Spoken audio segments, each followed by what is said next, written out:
ഒരു വേട്ടക്കാരൻ കാട്ടിലെ പക്ഷിയുടെ സംഗീതത്തിന് കാതോർക്കുന്നത് അതിൻ്റെ മധുരതരമായ ആ ശബ്ദം ആസ്വദിക്കാനൊന്നുമല്ല, അമ്പെയ്യാനുള്ള ലക്ഷ്യമുറപ്പിക്കാനാണ്.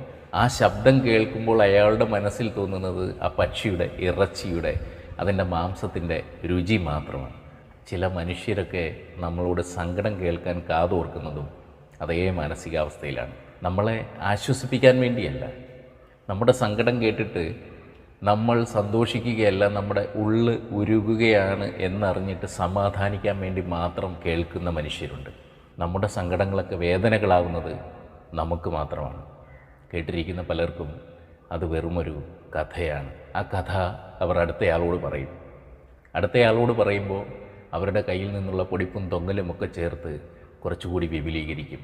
പിന്നീട് നമ്മൾ പലയിടത്തും ചെല്ലുമ്പോൾ ഈ കഥ കേട്ട മനുഷ്യർക്ക് നമ്മളെ നോക്കി ചിരിക്കാനുള്ള, സഹതാപത്തോടെ ചിരിക്കാനുള്ള, പരിഹാസത്തോടെ ചിരിക്കാനുള്ള അവസരമാണ് നമ്മൾ ഒരുക്കി കൊടുക്കുന്നത്. പറഞ്ഞ് ഈ കഥകൾ പലരിലേക്കും എത്തുമ്പോഴേക്കും ആ കഥയിൽ നമ്മുടെ വേഷം ഒരു കോമാളിയുടേതായിരിക്കും. സങ്കടം പറയാം, നമ്മുടെ മനസ്സ് തുറന്ന് നമുക്ക് സംസാരിക്കാം. അത് പക്ഷേ നമ്മുടെ പ്രശ്നങ്ങൾക്ക് പരിഹാരം കാണുമെന്ന് ഉറപ്പുള്ള മനുഷ്യരോട് മാത്രമായിരിക്കണം. അഥവാ പരിഹാരം കാണാൻ കഴിയുന്നില്ല എങ്കിലും സ്നേഹത്തോടെ ഒന്ന് ചേർത്ത് പിടിക്കുമെന്ന് ഉറപ്പുള്ള മനുഷ്യരോട് മാത്രം നമ്മുടെ സങ്കടങ്ങൾ പറയുക.